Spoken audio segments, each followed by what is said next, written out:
All right, welcome to another edition of Soto Desperado Plays Ark Survival Ascended. I just updated the software, so I hope the settings are good for this recording. Still cooking there. All right, so far I've got in my little thing here. Oops. I have managed to get the Carnos. I got 5 out of 6 on the male on the Carnos. They're at 381. The only thing I'm lagging is oxygen, so I'm trying to produce oxygen trait females. Here's one of these is the original female for oxygen. I still have her, but I never really got another good male for oxygen. Not that I would want to use that. I have the original male for oxygen over here. And I've been breeding that original male, which is this one. This original male, right? With all of these females. This is a regular one. She doesn't have oxygen.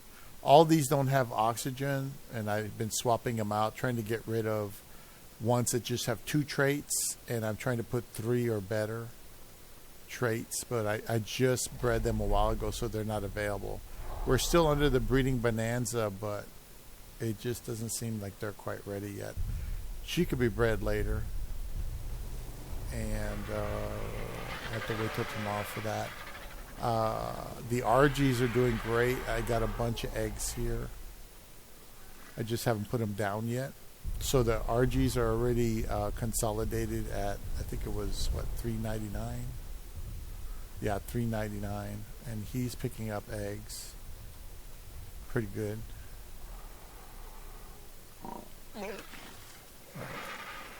Doing a great job there. And that's slow going, but I'm getting eggs. And I just want to make sure I have a bunch of birds ready, or at least some birds. And these guys, they're already been bred. This guy, I'm trying to get him. I just need oxygen, and I got whatever that oxygen is, that's what the final carnal would look like. Yeah, this one has oxygen. All right, so I also managed to level up a little bit Interceptor, which is the new consolidated male. My plan, since I'm waiting for everything to become available again, is just to go to Carnal Island and see what I can do. I'm going to take my original bird, who's already leveled up over there. And I have a minimum of gear on me. I don't need to take all the shit I normally take over there. And I'm just going to... Oh, or just got to level up. I thought you already leveled up, brother. Alright, let's see if we can grab this yellow one real quick.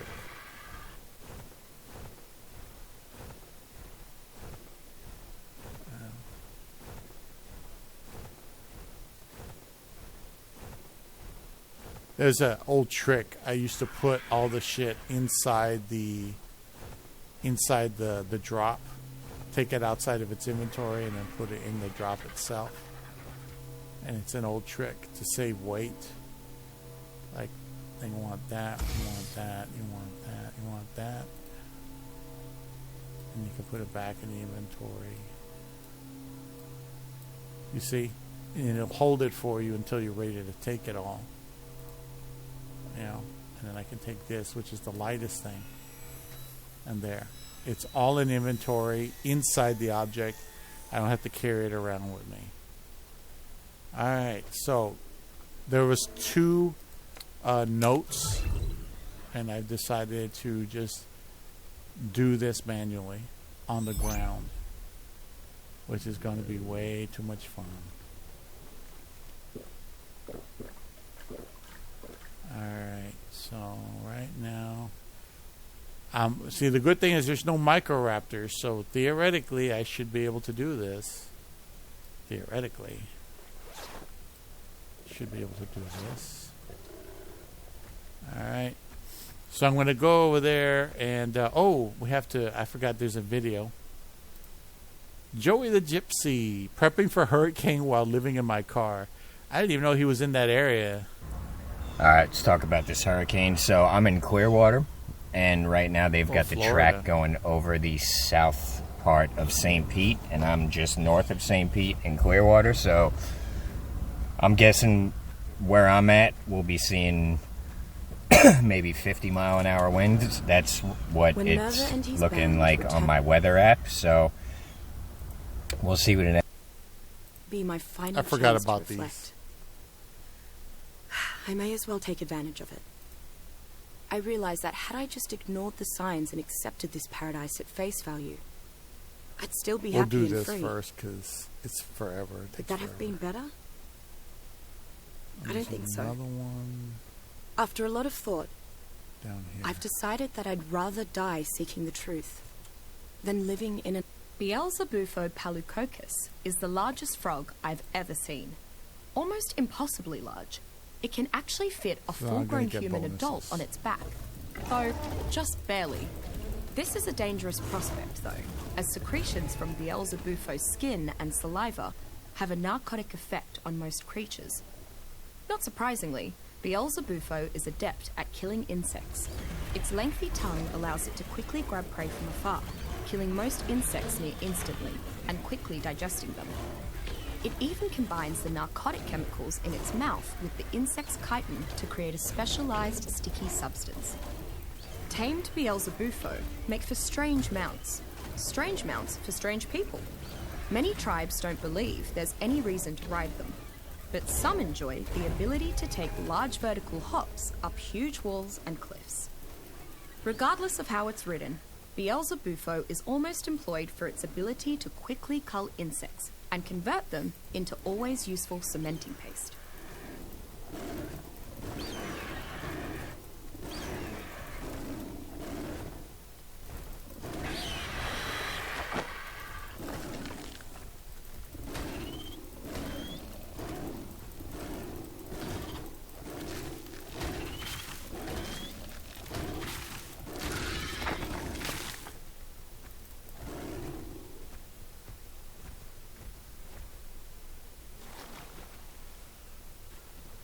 All right.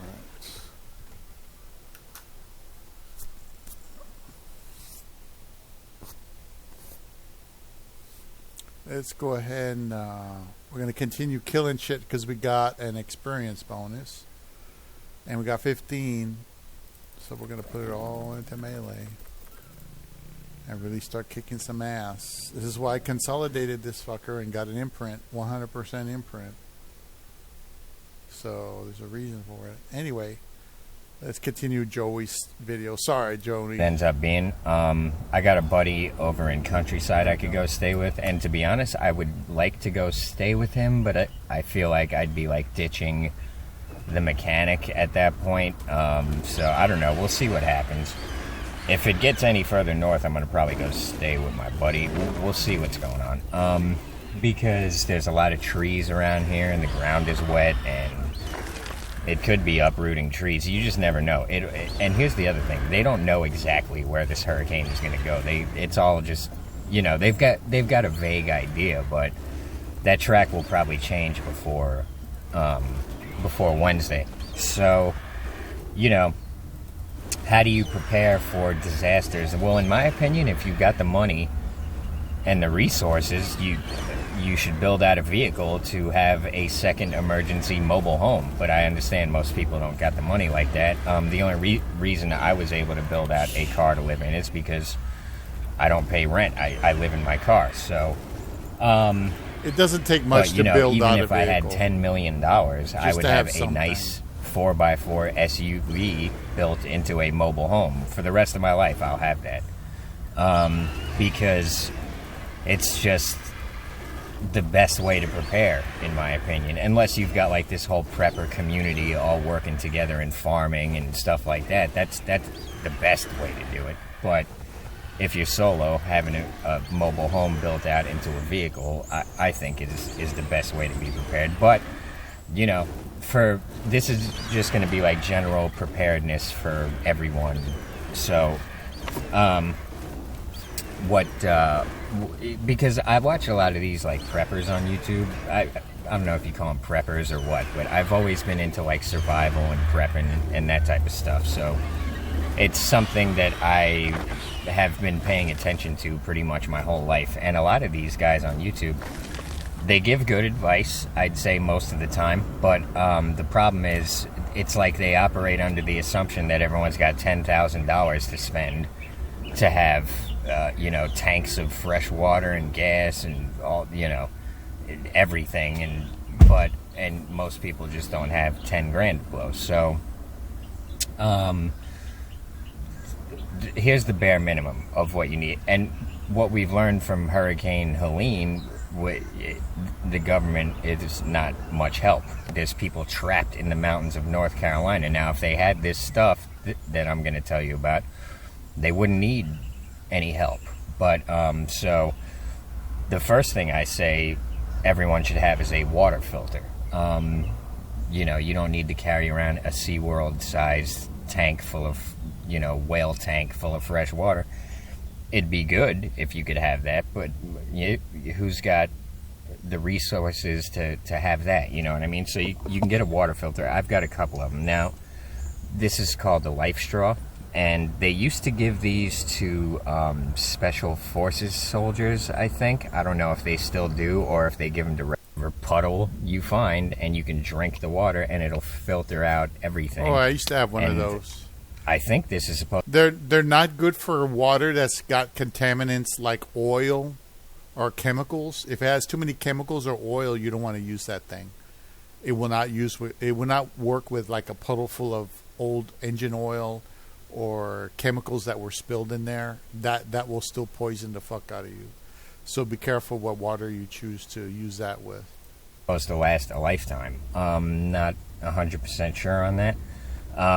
But I think it also filters out all the microorganisms and shit, so you don't got to boil the water. You can just drink it straight through this thing. That's amazing when you think about it. You could just head off into the woods with it, and you don't got to boil water. You can drink water. The other filter I have, this is a Sawyer water filter, and the company that makes these is actually the next town over. It's Safety Harbor. And I used to hang out in Safety Harbor all the time when I was younger. But these are like maybe $30, and this does the same as this. It'll filter everything out, including the microorganisms and shit, so you don't got to be boiling the water. I think now, when you buy it, you better read the instructions and make sure I'm right. So those are the two water filters I have. And so in any emergency, Florida's got water everywhere. It's just that you don't want to be drinking out of a pond or a lake, because if you've ever looked at pond or lake water under a microscope, you see that there's tons of microscopic organisms living in there, that some of them are parasitic, some of them will make you sick. So if you don't have water filters, you can make one in an emergency. Now you take any, like let's say you got a empty water bottle. You cut the bottom off it, turn it upside down, tie a little piece of your shirt over the mouthpiece, and then you put in charcoal and then sand, and not dirt, sand, because sand is broken down rock. Dirt is broken down organic matter, so it's got to be sand, not dirt. Charcoal, sand, and then I think like maybe some pebbles and rocks on the top layer. Look it up on YouTube just to be sure. And that'll filter the water out, but here's the thing, I don't think that will filter out the microorganisms, or at least not all of them, I don't think. So you'd have to still boil the water, but that's how you make a filter if you ever have to make one. Another thing I would say that everyone should have is a portable gas stove. I'm going to link all this stuff in the comments, this stuff that I have. And a portable gas stove. Now, the one I use is made by Gas One. It's under here, and I can't really dig it up from where I'm sitting, but the reason my portable gas stove is so awesome is because it can work off of propane or butane. So, if you have no access to butane, you can use propane. If you have no access to propane, you can use butane. That's what's great about this portable stove. And it's only like $30. So, once you got a portable stove, then there's your fire, there's your cooking, so You can boil water, you can cook food. Now, as far as emergency food, I get these Mountain House. This is freeze-dried, dehydrated food. It's got a shelf life of like 30 years. I've eaten Mountain House meals before, and I think they're pretty good. I actually like them. They're not bad at all. I could live off them. So, I think I've got about 7 in my car now. I would like to have about 20 because I am... I like to be ready for anything. And here's the other thing you got to realize now. You can supplement this stuff with... You can get food off the land. You can hunt animals and you can eat plants. Now, what plants can you eat? Well, I'm assuming you don't have some field guide that'll tell you all the plants you can eat. How did our ancestors figure it out? They would taste things. And they would rely on their instincts. And so... you got to realize you have those instincts too. So if you ever have to live off the land, follow your nose, follow your instincts, follow your intuition. Look for edible plants because there's a ton of them out there. The earth is covered in them. Some of them are poisonous. You know what I mean? You gotta use your instincts. So one edible plant that I know of that's pretty common is cattails. Apparently, you can do a lot with them. They're very nutritious. And there's one, for instance, and they're everywhere, cattails. So cattails are the things that grow out of ponds and lakes and stuff, the reeds or whatever. There's lots of edible parts on those things, apparently. So dandelions, apparently, I've heard are edible. Lots of flowers are edible. Lots of things are edible. There's, roots, onions, potatoes. There's millions of species of these things other than the ones you eat. So there's plenty of food out there. And then there's hunting animals and stuff. So, I would say have the dehydrated food that you could supplement it with whatever you could graze off the land. You know what I mean? Just going out and hunting and gathering every day. So, if I was in a survival situation, I would try my best to get everything off the land and not even use my supplies. You know what I mean? But so, the Mountain House ones are the ones that I'm familiar with. The Mountain House dehydrated food. I know it's good. I've eaten them. Last time I had to eat one was right when my YouTube was starting to take off. My car was broken down in downtown Clearwater, and I was doing portraits on the beach, and then it rained for a couple of days, so I couldn't make no money. Thank God I had some emergency food. I boiled some water on my stove and ate some Mountain House food. Thank God I had it. Otherwise, I would have had to go steal food from somewhere, which I don't like to have to do that kind of shit. So, the other one that I've heard is good is Peak Refuel. Now, I haven't had those, but I've heard they're good, and I do want to try them, actually. So far on the list, water filter, gas stove, dehydrated food. If you have those 3 things, you can last a long, long time. It all depends on how much dehydrated food you have, and these things do not take up a lot of space. I live in my car, and, I could hold a ton of these things if I had to. And, one of these will fill you up. I eat about half of it, and then I eat the other half later.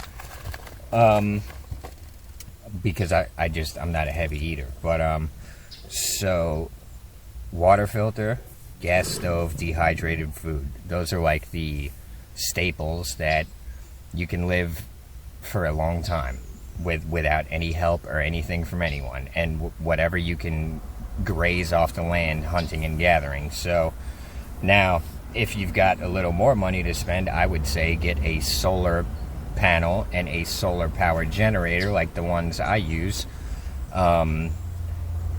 Gas generator, the problem with gas generators is you need gas, first of all. Second of all, they put off carbon monoxide, which you can't run them in your house. It'll cost you your life, you know what I mean? So a lot of people think, oh, those solar generators, you can't run nothing off of them. Dude, I run an air fryer off of mine. I run a refrigerator 24/7 off it.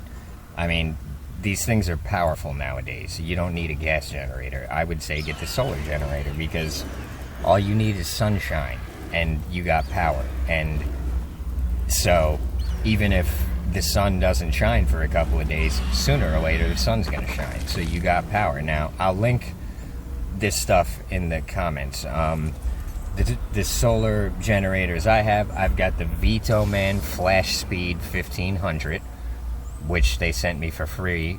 I made a YouTube video about it where I cook a cheeseburger off my air fryer off the generator. It's a really good generator so far.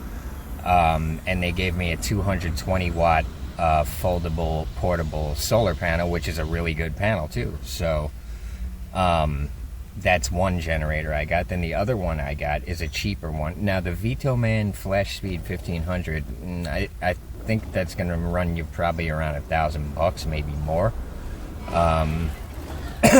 Now the other one I have is the Montech X1000. It's kind of a cheaper one, but I gotta say I've had it since 2021 and I have no complaints. I think you can get that one now for like $500. That's 1,000 watts. And the upside to the Montech is it works with pretty much any solar panel you get. You can get just about any solar panel and it'll work with the Montech. So if you got the money, from what I've heard, the best ones are EcoFlow and Bluetti. Those are the ones that I've heard are the best ones. I have no experience with either of them, but I've heard they're really good. The one that I would suggest you don't buy, and I hate to put a company on blast like this, but me personally, I would not buy a Jackery. I've heard that they don't last that long, and I've just heard a lot of complaints about them. I wouldn't buy it. They're expensive, and another one I probably wouldn't buy would be the Goal Zeros.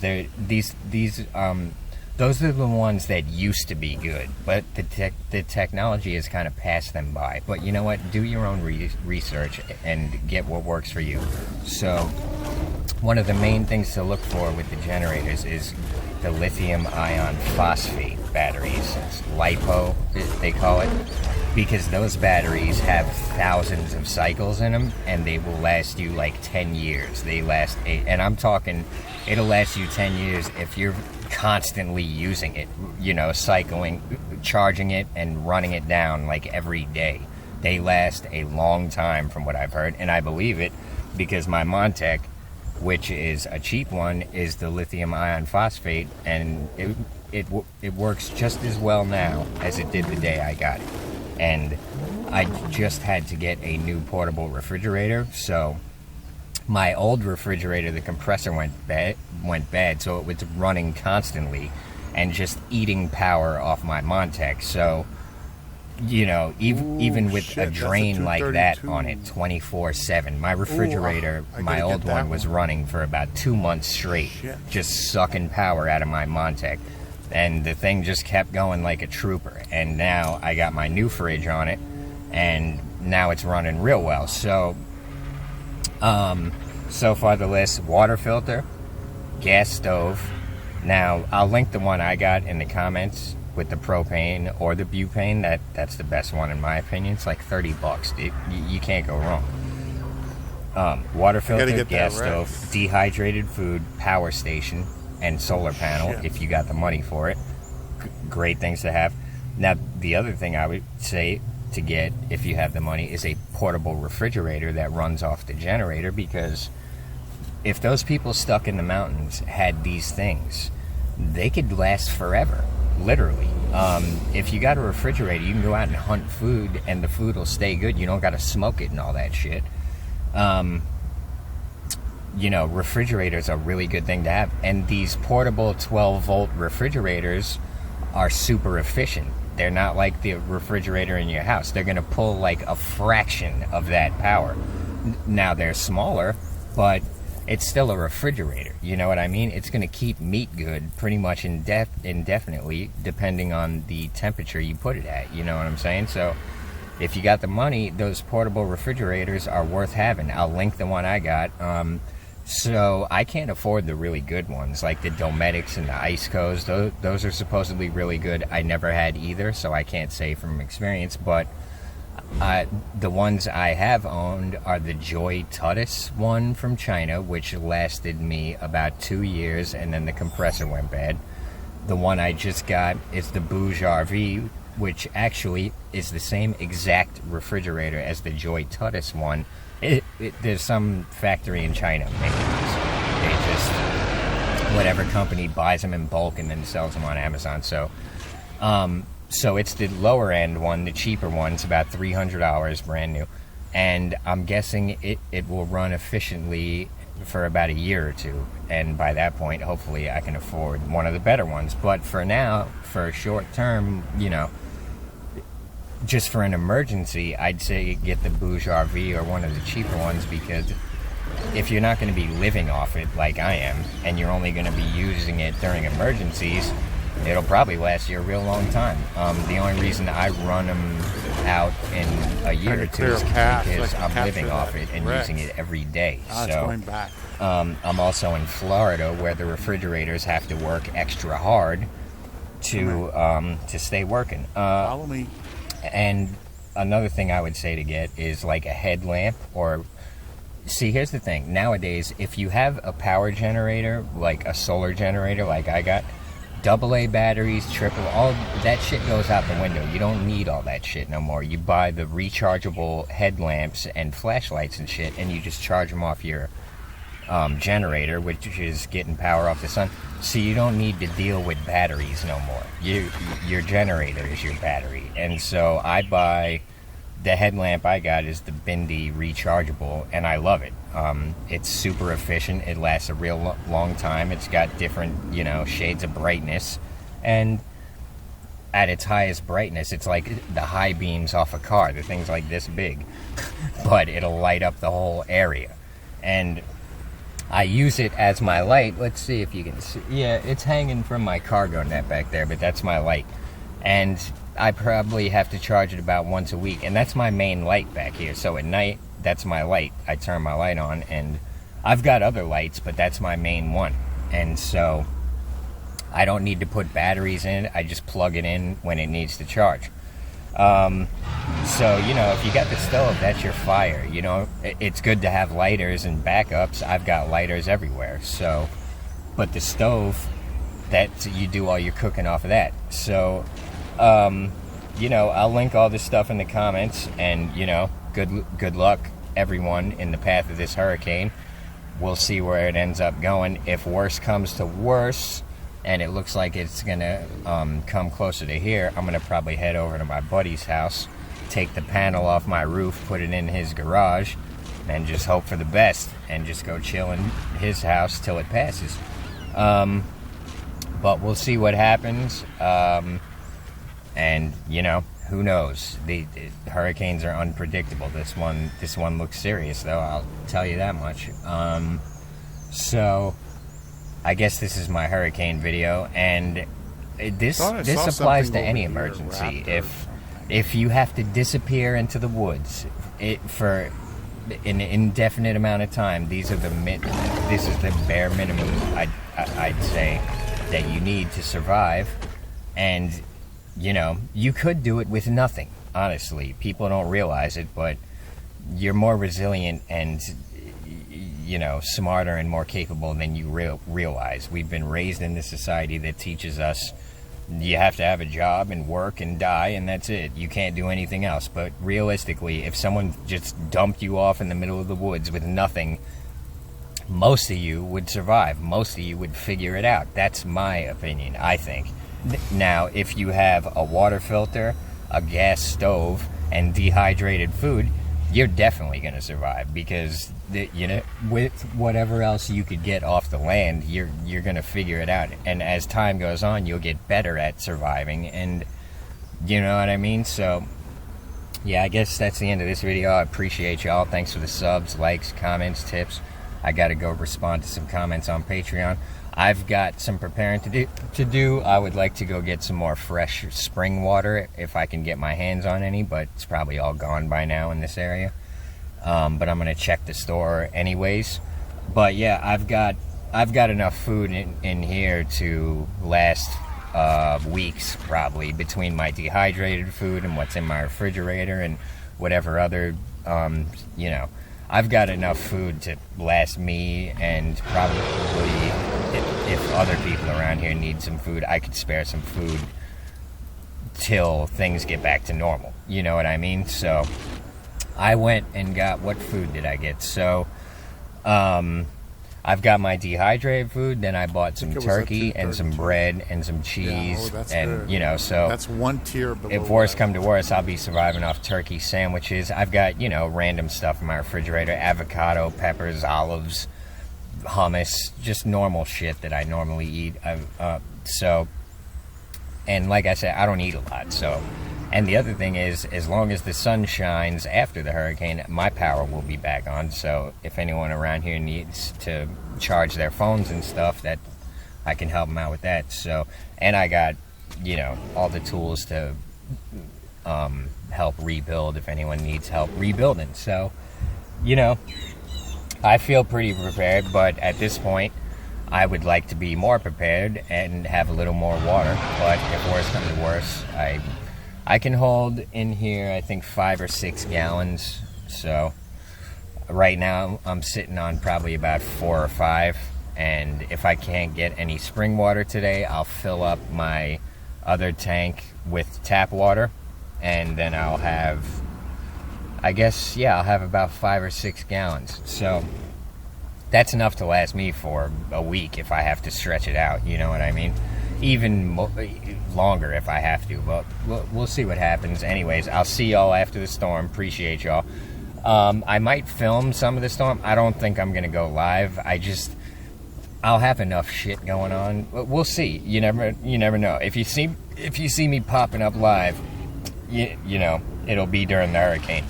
But I'm not making any promises or guarantees. I'll try to film some of it. We'll see what's going on. You know what I mean? If I'm outside my car swimming to safety, I don't think I'll be filming it.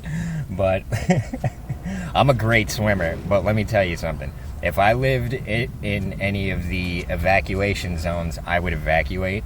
Because it doesn't matter how good a swimmer you are if the storm surge comes in and there's all this hurricane conditions going on and all this random detritus floating around in the water and being blown around by the wind. You can be a great swimmer and get knocked in the head by a piece of wood. You know what I'm saying? So I'm a fucking really good swimmer. I've been swimming as long as I could walk, just about. I grew up in a house with a pool, so I don't even remember learning how to swim. I just remember always knowing how to swim, you know what I mean? Because I've been in the water my whole life. My mother used to take us to the beach every day when we were kids. We'd be in the ocean every day, just about. So, and I've swam out deep into the ocean and made it back. Barely made it back, but I made it back. So I'm confident in my swimming, and I'm very buoyant too in salt water. I can just float, you know what I mean? So, but I can tell you one thing: if I was in one of the evacuation zones, I wouldn't stay around, bro. People die of this shit. Mother Nature is relentless. It ain't personal. It's nature is just relentless. There was times when I was homeless where it would rain and then it would be 25 degrees and then the next day it's 10 degrees. I'm like, give me a fucking break. Mother Nature don't care, bro. It's gonna do what it's gonna do. It ain't gonna take it easy on you. It's gonna do what it does. So, you know, hurricanes are not nothing to be played with. Anyway, I guess that's the end of this video. I appreciate y'all, and I'll see y'all after the storm. If you want a response to the comments, try to get it within the first 30. And I'll see y'all afterwards. Good luck, y'all, and yeah, see you later.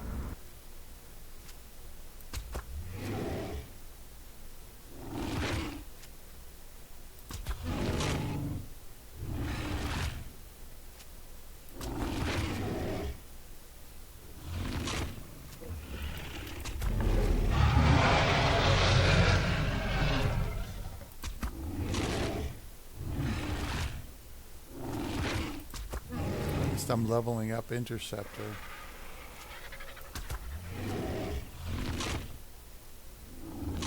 Which is the new thing that I have. But I forgot that once I crowd him, I got rid of the bonus, but I got a shitload of levels on him.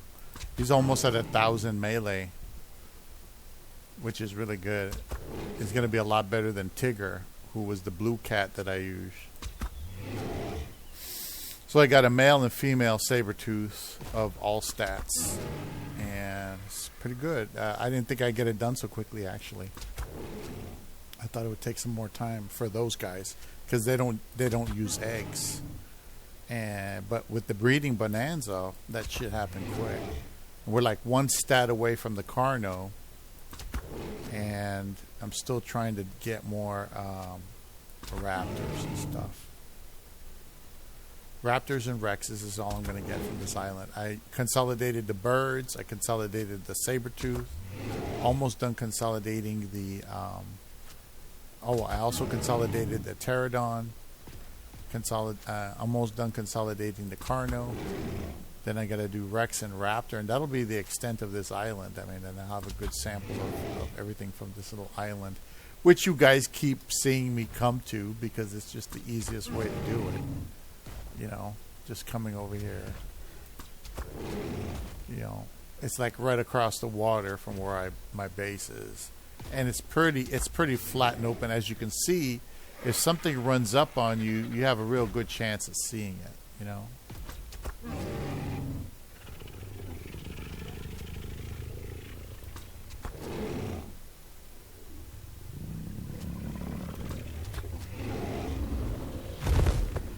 Finally.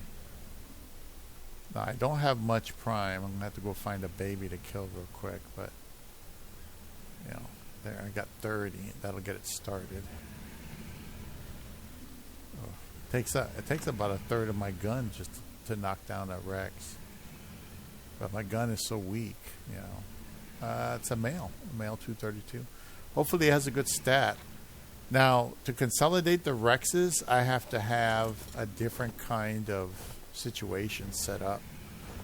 I have to be able to have a real big place. I don't think I can do it here. I mean, I'm going to try to piecemeal a consolidation for the Rexes. But as you can see with the Carnos, unless you can put down maybe 20, 30 at a time, it'll take forever to do it. So... just something.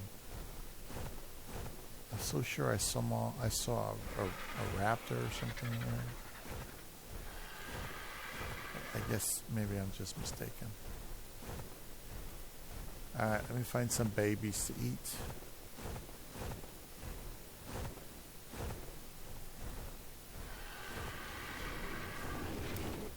Here's some more Rexes. 176. 152. Not sure I want that. 176. It's too low. And 192 is that thing. Oh, there's one over there. That's a 64.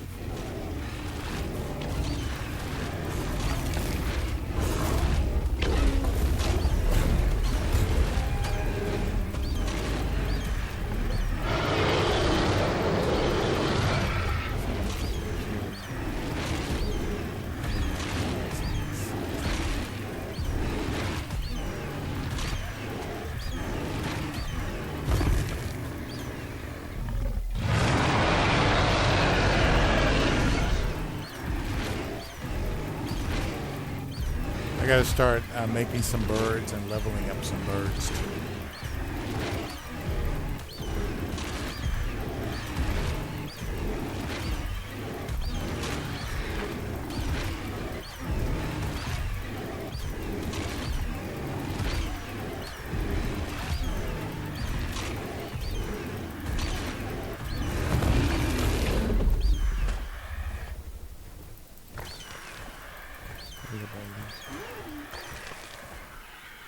That's enough. That's what I was looking for, is a little bit of baby meat, because I don't know if 30 is going to be good enough. I think 30 is good enough, but I'm not sure. 30 raw prime meat. Remember, I've been taming everything with raw prime meat. That's one of the advantages of the server, is you don't have to have kibble, which takes forever to cook. I hate cooking kibble. It's like, you know, if I do kibble, I do it en masse. And so I don't have to do it again afterwards, you know.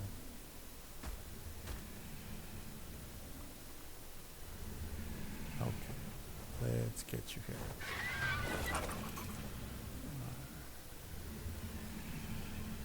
That just took one. Okay. All right. So did we get all that stuff?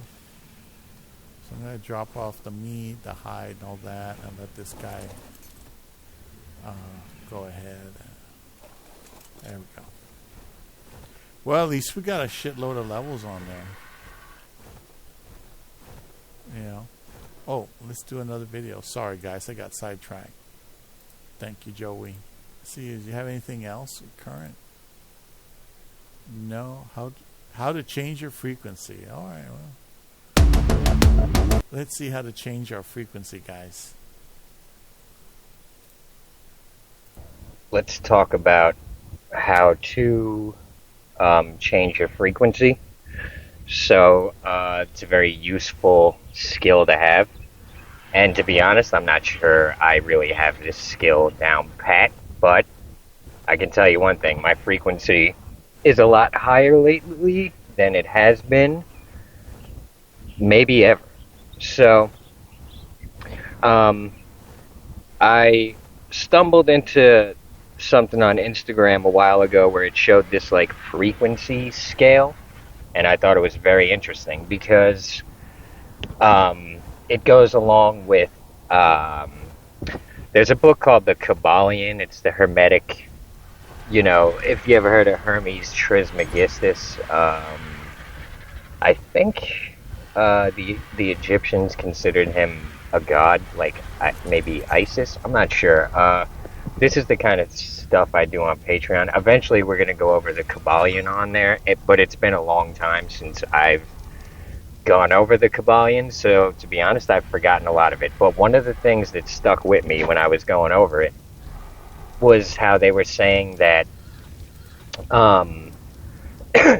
nothing is really as it seems, in a sense. So, you know, emotion, let's say fear and love, those are just two of the easiest ones to deal with this example. So you got fear on one end of the spectrum and love on the other.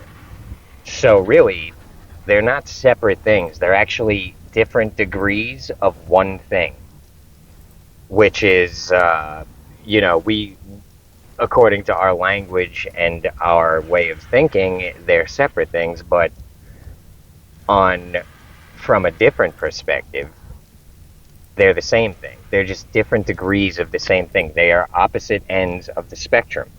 So, according to the Kabbalion, to perform alchemy, you have to realize that it's the same thing as turning lead into gold. They're metal. They're different ends of the spectrum. So, the first thing you got to realize to be an alchemist is that you can change these things, you can transform these things. It's just a matter of understanding, it's a matter of perspective, it's a matter of knowledge. So, now we're not talking about lead and gold, although it is kind of a metaphor for how you feel when you're, let's say, shame and guilt is lead and enlightenment is gold. You can move your way up the scale and change that. So now you also got to realize that you were raised in a world where the people who are in control have tricked you, and they've tricked us all. This entire thing is basically designed to keep you in a low frequency, because when you're in a low frequency, you're just going to do what they want you to do, which is generate wealth and give it all to them and then die. We're like cattle to them. They milk us until we die. They'll let you retire when you're 65, and you know, but so you got to realize they're trying to keep you in a low frequency now. How do they do that? They do it in a lot of ways. The food we eat, the media we consume, even down to the jobs we have to take. My first job was in fast food at Checkers, and I'll never forget putting on that uniform.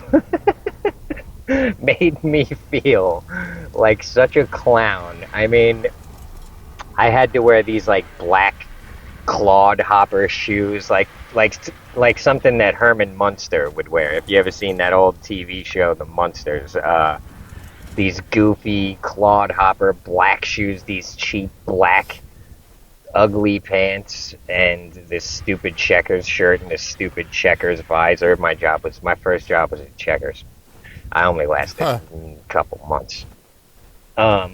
But the uniform I had to wear, it automatically put me in a lower vibe to where I just felt like a goofy goofball. Like, you know, I had no pride in it. I was a little embarrassed to be working at a fast food job. I just wanted to make money. I didn't care. I wanted to work from when I was like 12, 13. I wanted to make money. I just didn't know how. And, you know, no one around me knew how to direct me in that. I knew no one would hire me because I didn't have it's illegal to hire a 12-year-old. When I think back on it, if I had kids now and they were 12 years old and they wanted to work, I would say, okay, I'll buy you a lawnmower and you can go around to the neighborhood and mow everyone's grass and charge them, I don't know, whatever, you figure out what you're supposed to charge for that and do that and build up a business. You don't have to go work for someone else. You can do it yourself. Go buy cleaning supplies. Go clean people's cars, detail people's cars, figure out a good price. And that's what I would tell my kid if I had a kid now. But my parents, you know, they were boomers and they were just kind of out of touch with, you know, they didn't know what to tell me. They were just like, no, nobody's going to hire you. 12 years old. So, what the hell was I saying? I just got completely off track. Oh, my first job at Checkers. The uniforms they make you wear. Another job I had where I had this goofy, silly. They make you wear this cheap crap, and you just feel like crap, and you're doing some crap job, and they're not paying you much, and it's all part of the low frequency thing. You know what I mean? So I remember towards the end when I had gotten evicted, and at that point there was no construction work, and I wasn't about to do anything less than that. But here's the thing with construction, why I suggest it's a good business to be in. I personally, here's the main reason. When you start off, you're probably not going to be getting paid a whole lot, but you'll be getting paid a lot more than I was when I started, first of all. Second of all, in construction, you're learning valuable skills if you're paying attention.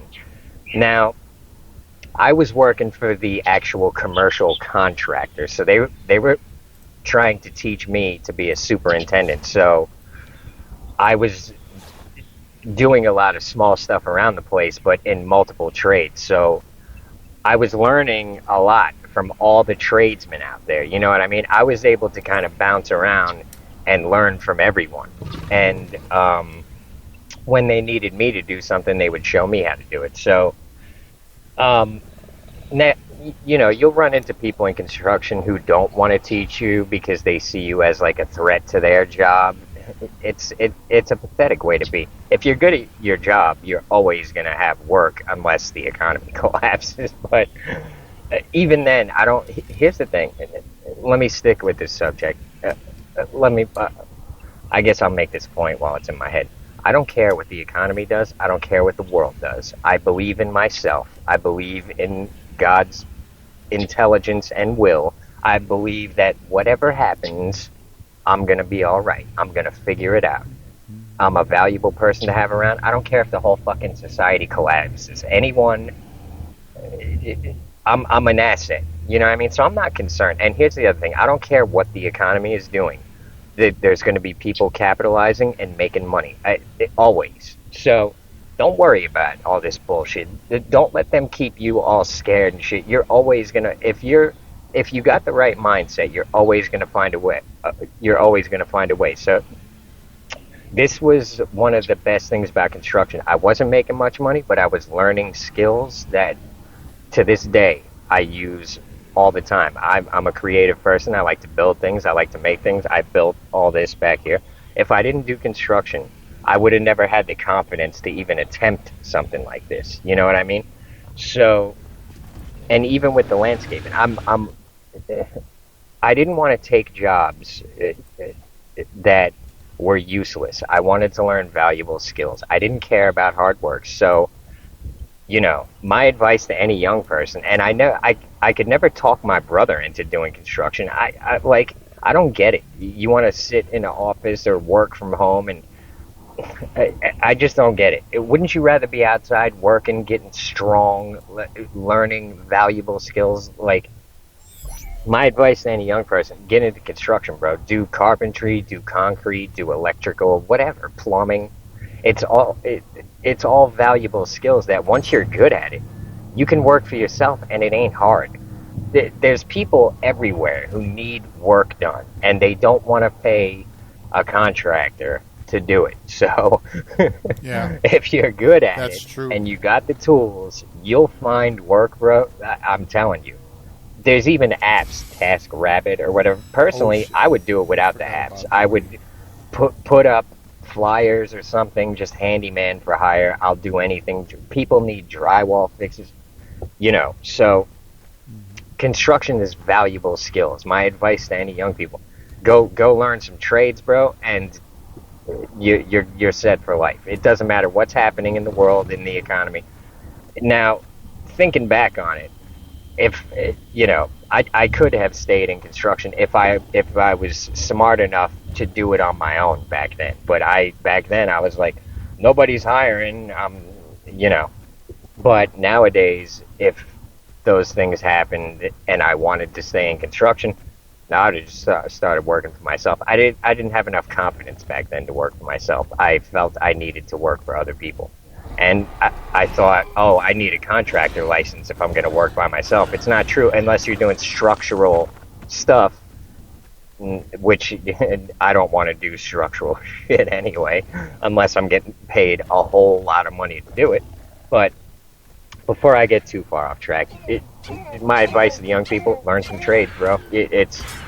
You're learning valuable shit the whole time you're there. You're getting physically strong. When you're working hard labor all day, it ain't like working out in the gym because you're working out all day. It builds this strength that it doesn't go away. I'm telling you. I'm older than I look, but physically, I'm like 20, bro. I can go all day working hard. And it's because when I was younger, I did it so much that now it's nothing to me, bro. I was wondering how I got poisoned. When I got to work hard all day, it ain't shit to me. It don't bother me one bit. And, you know, you build this muscle endurance when you're working all day like that, where it stays with you, bro. I don't know how to explain it, but it stays with you. Real quick, the first time I ever did hard labor all day, I'll never forget it. I was working, doing sod. It was my first hard labor job. We worked all day. By the end of that day, I couldn't believe how exhausted I was. I liked it. I was like, I felt like satisfied, you know, but I couldn't believe it. I was completely worn out. The next day I was sore. I still woke up and showed up for work, still worked the whole day. And eventually, within like a week, I was like adjusted to it. And I'm telling you, the difference between me before working hard labor and after is like night and day. It's like a kitten versus a leopard. You know what I mean? I didn't realize how fucking weak I was. And I thought I was strong from doing push-ups and stuff. You know, I looked strong, but I was not strong until I adjusted to working hard all day. Because the way we were working with the sod,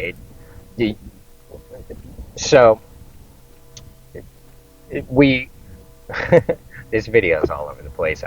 But when we're doing a sod job, we go out, we tear up all the lawn with a sod cutter, we remove all the lawn.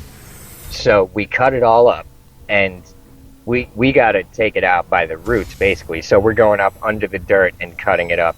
Now, ideally, it's coming up in pieces of sod. That never happens. It comes up in piles of dirt and grass, which I had to take notes for this video. Hopefully, I'll get to my notes at some point. So then we would rake it all into piles, scoop the piles into wheelbarrows, and then we roll the wheelbarrow over to this big-ass dump trailer, which is like above my head. And we pick the wheelbarrow up, one on each side, heavy as fuck sometimes, and dump it. When you're doing that all day, you're lifting heavy shit up over your head and dumping. We were fucking strong. Like, I mean, we were a crew of some strong motherfuckers after doing that for years. It was me and Albert mostly, but the Cuban was Albert. But we would have other people working with us sometimes when we had big jobs. And I'm telling you, we had a crew of just strong motherfuckers because we were doing some physically challenging shit all day, every day in the Florida sun. So we were just, it made us strong as fuck. Anyways, so back to the point of the video now. Jesus, man. Hopefully y'all still with me, because I got some important things to say here. Now, shame and guilt are at the bottom of the frequency scale. I'll put up a picture of the frequency scale. You can screenshot it. It's just kind of a reference. It's not scientific. You know what I mean? So how do you change the frequency? Now, first of all, if you're feeling shame and guilt, you got to realize you're at basically the lowest frequency. It doesn't really get much lower than that. Let me see if depression is on here. It doesn't even have depression on it, but shame and guilt probably lead to, pretty depressing. Now, when you're in that frequency, working out probably seems like climbing Mount Everest. You know what I mean? It's from that frequency, just doing little things like push-ups and shit probably seems impossible. So, I'm trying to think. I guess I'll put it to you this way. When I was younger and I didn't have the knowledge and experience that I have now,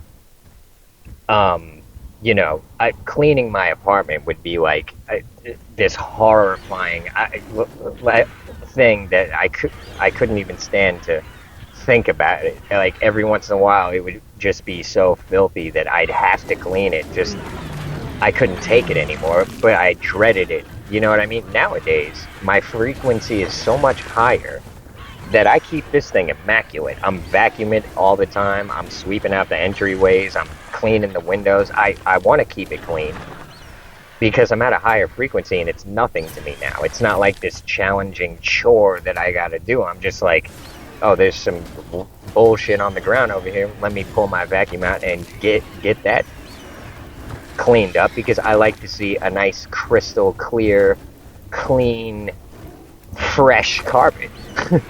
So I'm just at a higher frequency. You know what I mean? So how do you get that? How do you change that frequency?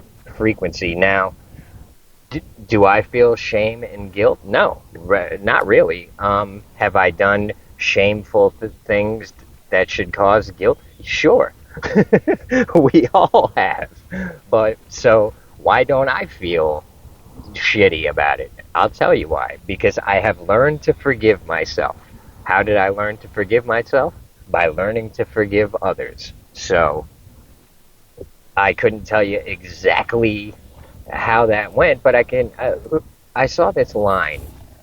It was there was a show called Locked Up Abroad. I don't know if you ever seen it, but one of my favorite episode, and this episode had such an impact on me that I have it downloaded on a hard drive, and to this day I still watch it once in a while.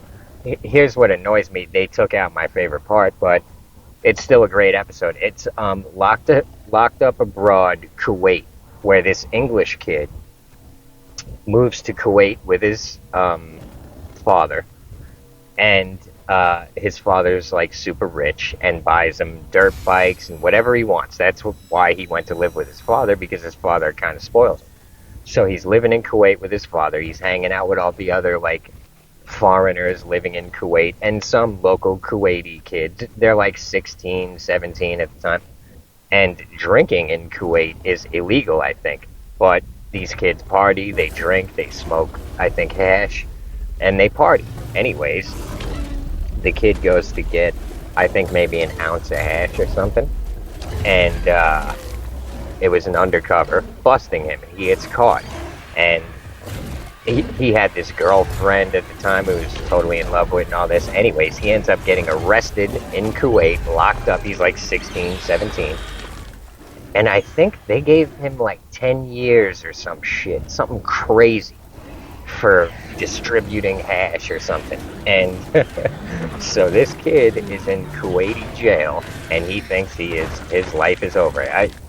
And there's no AC. It's a fucking burning hot desert Kuwaiti jail, and he's in this cell with other Kuwaitis, although he said they were all kind of cool. But what happened was, while he was in jail, I forget how many years he had to do. It was a lot. It was ridiculous amount. I think it was like 10 or 20 or something. And so this kid thinks his life is fucked. Anyways, he accepts his fate, and he's kind of being manning up about it. He's like in Kuwaiti jail reading the Quran. It's all he could get his hands on, and he's making the best of it. Next thing he knows, Iraq invades Kuwait. And all the prison guards abandon the jail. They just leave them all in the cells. And they don't give a fuck about them. And apparently there was this big, strong Syrian dude who busted out of his cell by kicking the door open, and then he opened all the other cells once he got himself out, and they all escaped. And he made it across the border to wherever, I forget what country, and he just made it out with the rest of the refugees, made it back to England. And he said, the line that stuck with me was, he said he read these lines in the Quran. I don't know if these lines are really in the Quran, but this is what he said. He said, God, help me to remember that, help me to remember to not feel arrogant when I succeed, and not to feel hopeless when I fail, and remind me always that forgiveness is the highest form of strength. And I remember hearing that last line, forgiveness is the highest form of strength. And I started really thinking about it. I was thinking to myself, is that the highest form of strength? Because in my head, I was thinking forgiveness is not strength. It's you're letting people get away with shit. That's not strength. But then I was thinking, it actually is strength, because you're not letting them get away with it. You're accepting that nobody is perfect. And so it comes back to love and fear. Now, from a fearful perspective, I'm not going to forgive him. That would make me weak. I got to get him back, because you're afraid you're going to look weak or whatever. Or you know what I'm saying? Now, from a loving perspective, you're thinking, sure, I can kill the motherfucker. I can do this. I can do that. I can get my revenge. But I'm going to let him go because I understand that we all make mistakes, and it's not based on fear. It's based on love. It's based on, for me personally, the reason I try to be as forgiving as possible is because I know God forgives me, and I know God forgives everything and everyone. I'm not going to get into my definition of God, but let's just call it God to keep things simple. God forgives everything. I don't care what you've done. If you genuinely want forgiveness, God's going to give it to you. That doesn't mean we can go around and break God's laws and do horrible things, and then just at the end of the day, forgive me, God, I'm sorry, and then you wake up the next day and you do it again. That's not how it works. That you don't get forgiveness when you're trying to use it as like a get out of jail free card.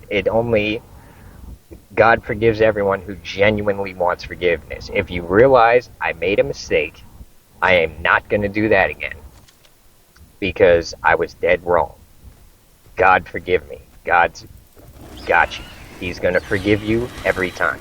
God's judgment is beyond the judgment of man. So, here's the thing. I'll put it to you this way. Old God Testament forgives things shows him that as I a would not pretty forgive. mean guy, I am not strong honestly. enough to forgive. I am not, Wasn't very forgiving back then. I don't have the full, complete understanding of all creation and existence, so there's things that I do not forgive because I am not strong enough to forgive those things. But the way I see it nowadays is it does take strength to forgive people. Violence is easy. Revenge is easy. That's easy.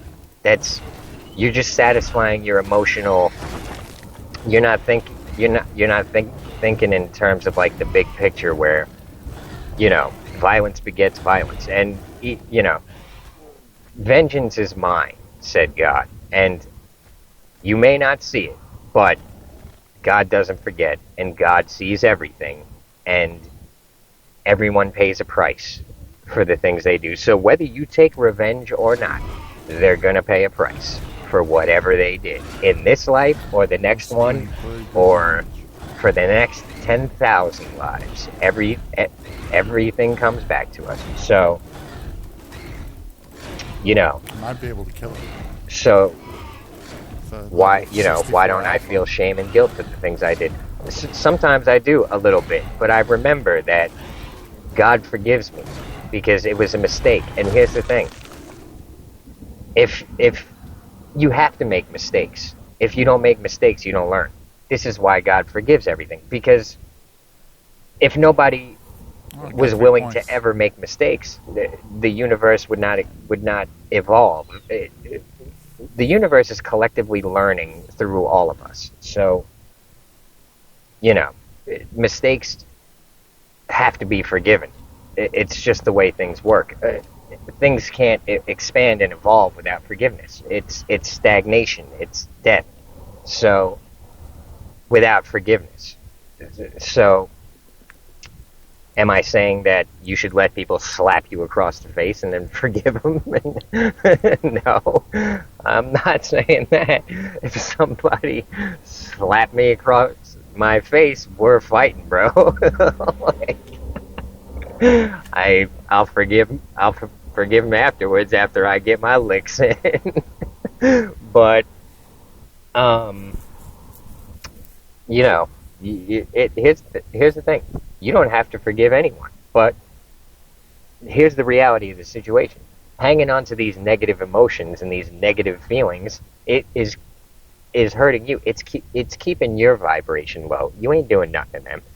Maybe slightly on a quantum scale, but we're not even going to get into that. Here's the thing. Hanging on to negative emotions, anger, shit like that, is unhealthy, number one. I believe, and I've heard this from multiple sources, suppressed anger, actually turns into cancer. It turns inward and mutates your cells. It turns into cancer. So don't sit there stewing with rage because it's bad for your health. So there's that aspect of it. Second of all, it's keeping you in a low vibration. You're hurting yourself. You're making yourself feel like shit over someone else's mistake, which they're going to pay for, whether you force it or not. So here's the thing. We're all here to learn, and none of us are perfect. So I try not to judge. I do judge. I am not Jesus Christ. I am not the Creator himself. I am a person. I believe I am a higher evolved being, spiritual soul in a third density person's body.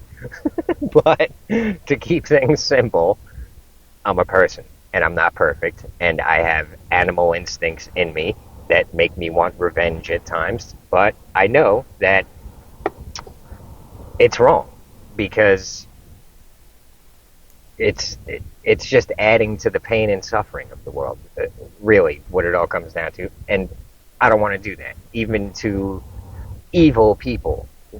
Evil people. Here's the thing. Who's to judge good and evil? That's God's job. That ain't my job. I'm not here to judge. You know what I mean? I still judge, but I try not to. And so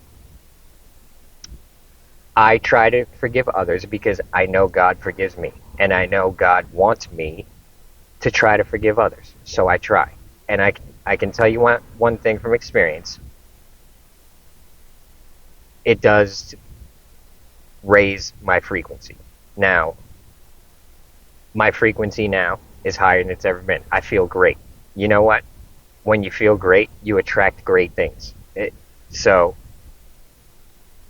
it's like, you're going to attract things according to your frequency. So, it's an important thing. Now, the frequency chart, now, according to the Kabbalion, the way to change from, whatever feeling you're feeling, which you don't want to feel, you have to think of its opposite on the scale. So, I personally, I don't know. What is the opposite of anger? I don't know. What is the exact opposite of anger? Is it laughter? I can tell you one thing. Laughter is an amazing cure for low frequency. So, I'll tell you a quick story how I discovered this. My mother died unexpectedly.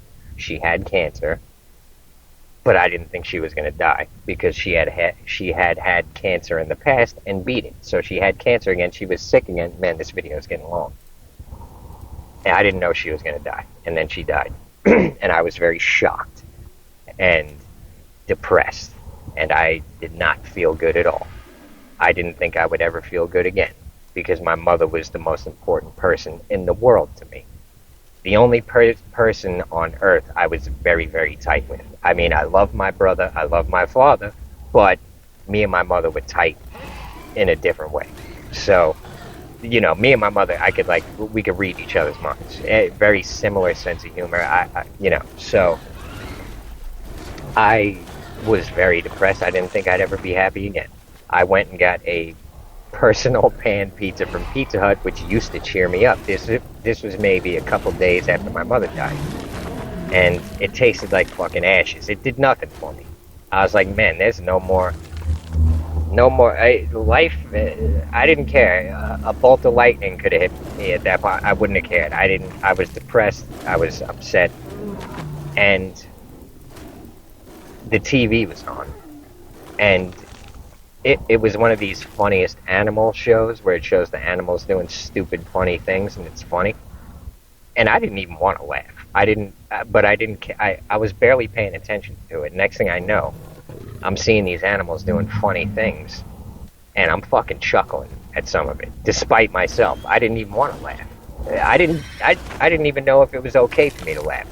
My mother just died, Anyways, by the end of that show, I had laughed at a few things, and I realized that I can still feel good, even if it's just for a couple of minutes at a time. Because after the laughter, I felt sad again about my mother, but I realized I can feel good again, even if it's just for a minute or two at a time. It's possible. If I see something genuinely funny and it fucking cracks me up, I'm going to feel good for a couple seconds. So I realized there was still good in the world. Now, so, whatever feelings you're feeling, maybe what you need is a laugh. Because laughter is a powerful thing. It's healthy. It cures everything, in my opinion. So, this is why, just instinctively, but I've found humor in the darkest of times. I'll give you a quick example. So, I've told this story in a previous video. It was New Year's Eve 2012. I'm sitting in Charlie's under Penn Station because I don't want to freeze to death outside, and I got to go make money tonight. I'm saving my tolerance for the cold for tonight. I'm going to go to Times Square. I'm going to make a bunch of money. I'm sitting in Charlie's doing nothing and worried, very worried. I'm brand new to being homeless. Anyways, I'm in a fucked up state of mind. I wouldn't. The world was supposed to end 2012. I didn't care if it ended or not. I was hoping it would end.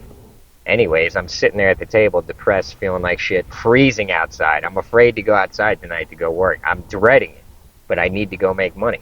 I hear on the TV, there was like a football game on ESPN, college football, the Ducks versus the Wildcats, and I thought to myself, well, that doesn't sound like a very fair contest. And despite all the shit going on in my life, I was sitting at that table chuckling at that. It struck me as so funny, like Ducks versus Wildcats. I'm like, those poor Ducks are going to get fucking slaughtered, you know?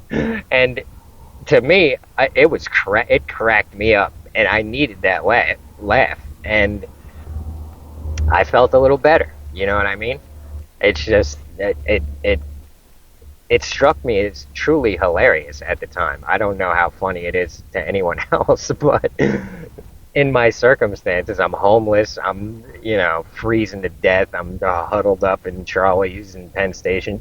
Just spent the last of my money on some shitty little cheesesteak and the Ducks versus the Wildcats, and I was cracking up at it.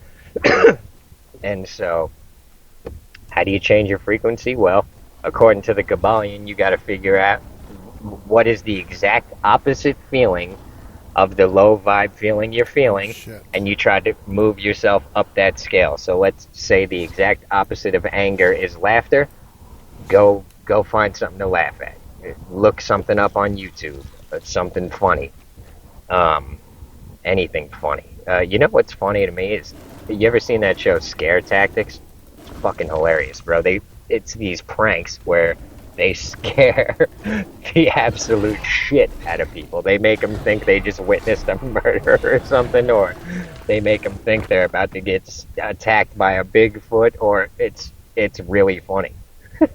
It's funny because it's so ruthless. Like, they pull the most ruthless pranks on people to where these people think they're about to die. And then they all pop out like, it's just a prank. And they're like, huh? I mean, the show is so funny, dude. I've got a bunch of episodes on a hard drive. It cracks me up to this day. It's very funny. Anyways, so that's one example, is anger. Now, here's the thing with anger. I've had issues with anger in the past. I still have issues with anger. Here's the thing with anger for me. It always leads to shame. I can act like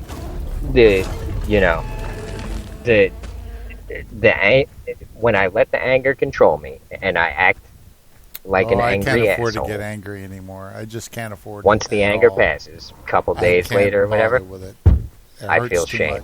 And so I go from anger, which is slightly higher than shame on the scale. I'll put the scale up on the video. The anger leads to shame, which is the bottom of the scale. You know what I mean? So you got to control your anger, bro. I know it's easier said than done. I've been on the verge of snapping and thinking to myself, you got to control your anger. And there's another part of me saying, I don't give a fuck about controlling my anger. I don't want to hear it. You know what I mean? When I'm angry, I'm fucking angry. But you live and you learn, and that's the thing. You try to learn to control your emotions, and you try to calm, cool, and collected. You know what I mean? So hopefully this helps. Look, I don't care what you did. I don't care. I really don't care what you did. I can tell you for a fact, God forgives you. So accept that grace, be grateful for it, and try to pass it on. Try to be forgiving. I understand people probably done you wrong out there. They did me wrong too, lots of times. But when all is said and done, it didn't matter, you know? It really didn't matter. The way things played out, the way things unfolded. Nobody ever did nothing to me that I didn't bounce back from pretty quickly. So, you know, really, when time passes, you realize whatever it was, in a way, they kind of did you a favor. They took a karmic hit to teach you a lesson. You know what I'm saying? And you probably learned some valuable stuff from it if you look at it from the right perspective. So everything happens for a reason. We all make mistakes. God forgives you, and you gotta. Here's the thing: you gotta learn to forgive yourself. So one of the things that helps me forgive myself is forgiving others. You know what I'm saying? So that's my video on how to change your frequency, and maybe I'll make another video about it in the future. We'll see how this one turns out, because there's more too. Anyways, so I appreciate every single one of y'all. Lots of videos I want to make. I got a lot of interesting videos coming up, but yeah, don't. Here's the other thing with the diet. Don't eat whatever you want, but in my opinion, the healthiest foods are fresh fruit, fresh vegetables, fresh meat. And so when I want to eat healthy, what I'll do is I'll cook a steak in my air fryer. Serious? I'll eat some apple, avocado, olives, steak, maybe a piece of cheese, but very simple stuff. You know, I don't go get a cheeseburger from McDonald's. You know what I mean? So when I'm talking about when I'm trying to eat healthy, I eat very simple, very basic, I try to eat foods that have not been interfered with, just grown out of the ground. You know what I'm saying? Or a steak, you know, not some frozen preservative-filled TV dinner or something. Just a fresh steak, fresh, simple food is, I believe, the healthiest. So that's going to help your frequency. You know what I'm saying? What doesn't help your frequency is things that are very processed and very, soda or TV dinners, frozen crap, So, watch what you eat, watch what you think, watch what you consume with the media. Don't let them put you in a panic about whatever's happening in the world. It's all a big show, bro. I ain't concerned with it. Whatever happens, I'm gonna be alright. And you will be too, if you keep your head on your shoulders and you stay true to yourself and you stay true to God and you do your best at all times. So make the best of whatever's going on, and you're gonna be alright. And try not to let them pull you down into these low frequencies, because it ain't your natural state anyway. Your natural state is a high frequency. So, couple butterflies like dancing in the field over here. So anyways, I guess that's the end of this one. I appreciate every single one of y'all. Thanks for the subs, thanks for the likes, thanks for the comments, thanks for the tips. And I'll see you on the next one. We'll see what it's going to be. I might do another video about getting off the opiates. I've got some new things to say about that. We'll see. I got a list of videos. But anyways, I'll see you on the next one. Everybody have a good one.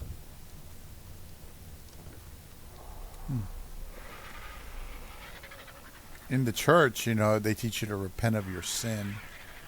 The thing is, what you're doing is you're turning your back on you're turning your back on the evil in this world when you do that sort of thing, when you repent of your sin. At least you're trying to, in that sense of the word.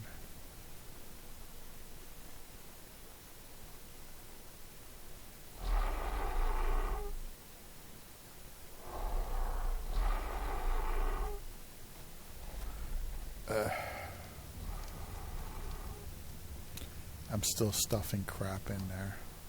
Just in random boxes. Alright. Oh, that's the wrong one. Should be in here then, I think. There we go.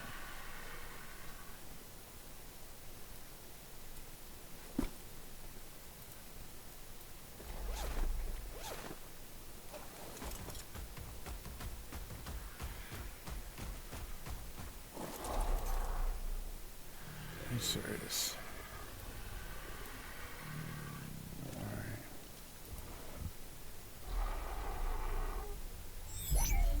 Alright, so she's got 3 stats and 1 is oxygen.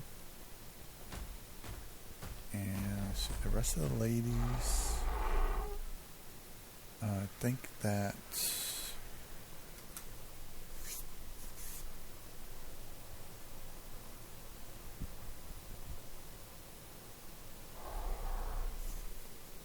let's see. The rest of the ladies are still recharging.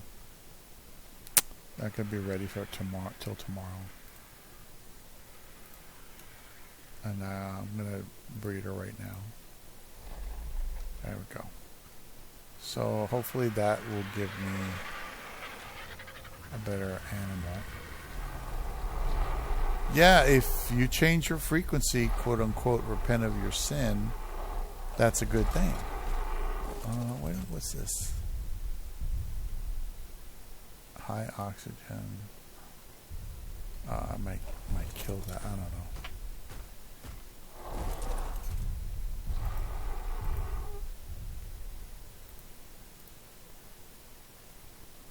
There we go. Still gotta put a saddle on it. Yeah, I'm winding down for this. Because I have to wait till tomorrow for the females to reset, and that just means that it's gonna take some time.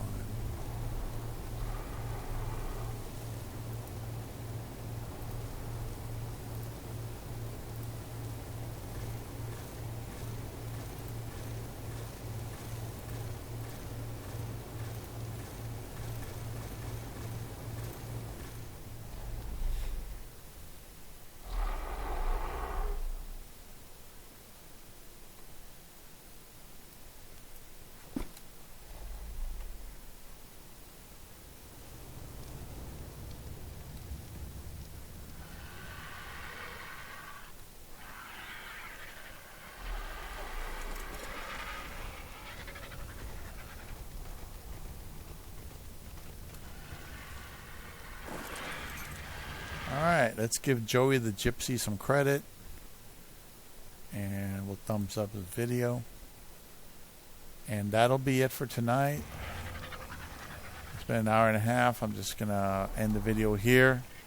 Had lots of fun. Listen to Joey and his stuff. And hopefully we'll be able to hear more videos from him later. Almost done with these Cardinals, just a few more generations and I should be able to, be done with it. Then I have to decide, am I going to try to take on a Gamma or Beta boss with Carnos, or do I want to do something else? Now, I know I have a bunch of Hunter relics, so I can probably take on the Broodmother. But I have to get the other 2 relics for that, as well as some other things. But thing is, the idea was to have something that I could use to, oh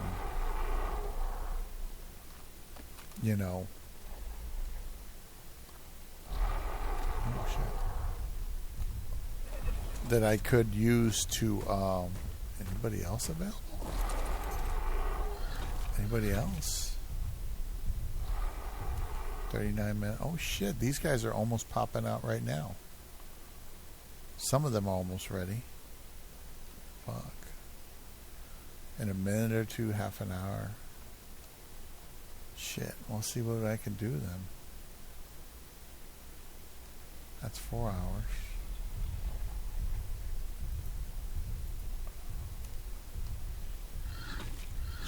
we got a few more eggs. Alright. Nice. So let me get some cryos.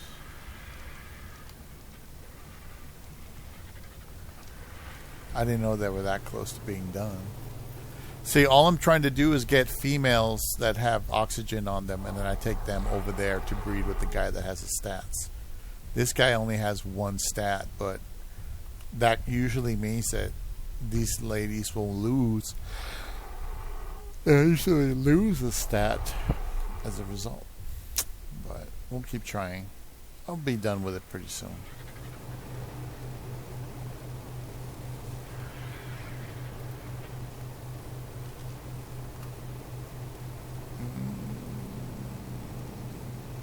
Nope, oxygen's low.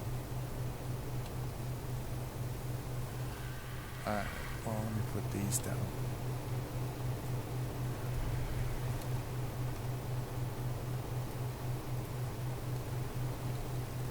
Get this guy out of the way. If she doesn't have the oxygen, she's useless to me. That's only for the oxygen stat I'm trying to get those guys done.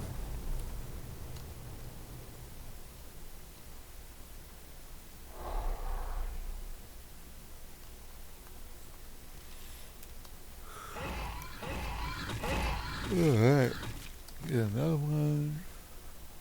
I think there's another one over here that's going to be ready. There's one that's going to be ready in half an hour.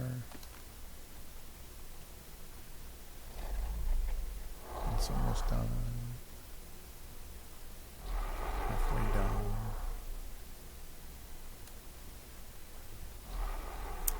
Yeah, it's half an hour.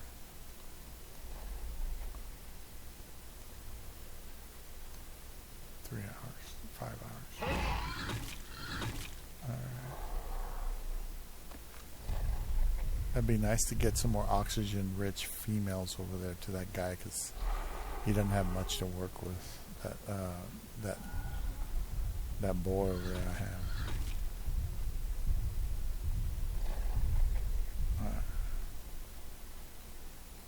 Anyway, well, thanks for watching, guys. You have a good time.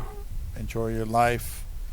Don't let the bullshit on the planet get to you. A lot of people, and I've made the same mistake, they let this life get to them, the pain, the suffering, and they let it overwhelm them. Just overcome your fear with joy. Overcome your hatred with love and perfection. And don't just change your frequency. Challenge yourself to be a higher frequency, to be a better being, to be somebody that is not necessarily noteworthy, but someone who is consistent in their faith and their giving and their loving and their forgiveness. But I'll tell you, you go forgive the demon people, all those demon people out there, and there are demon people out there. You go forgive those people, and you're going to wind up getting attacked by them. Because just like the parable of the throwing pearls before swine, when you minister to some of these demon people, they honestly don't give a shit about you. They care less about you. Any of these have any? Okay, this one has oxygen and it's a much higher level. Okay, this one doesn't have the oxygen. So this first one, this is a good candidate to breed because it has better stats. It's got it's got health, stamina, oxygen, and it doesn't have food. Doesn't have weight. So it's got 3 stats. This is a better guy to breed with the girls. So this is one that I would want to keep over here. And this is one I would want to keep.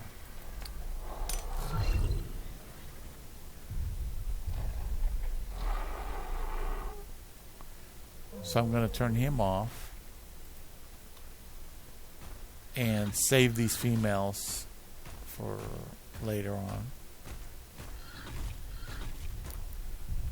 This female has already been used, but I'm going to move her out of there. At least try to. There we go. Then later on, tomorrow, all these females will reset. Instead of breeding them with just a male with just one stat, I'm going to be breeding them with a male that has all the stats on there. Well, it has health, stamina, oxygen, almost food, almost weight, almost melee. So it's got 3 out of the 6, including oxygen. That will increase their potential to give stats, you know. So, and these 2 have to die.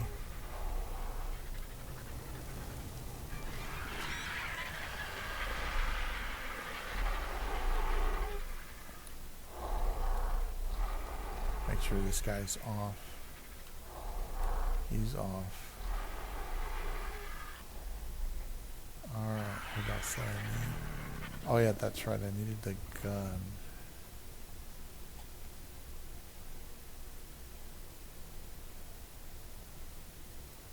Need that gun.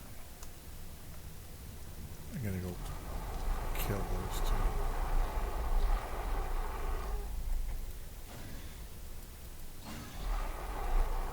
Alright, see, I couldn't find a male with enough stats, but this one will do it. Let's see, I gotta name it. Let's see. It was health, stamina, oxygen.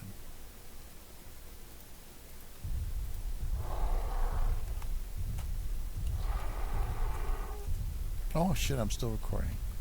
I'm sorry, guys. I'll end it right now. There we go. You have a good night. Bye-bye.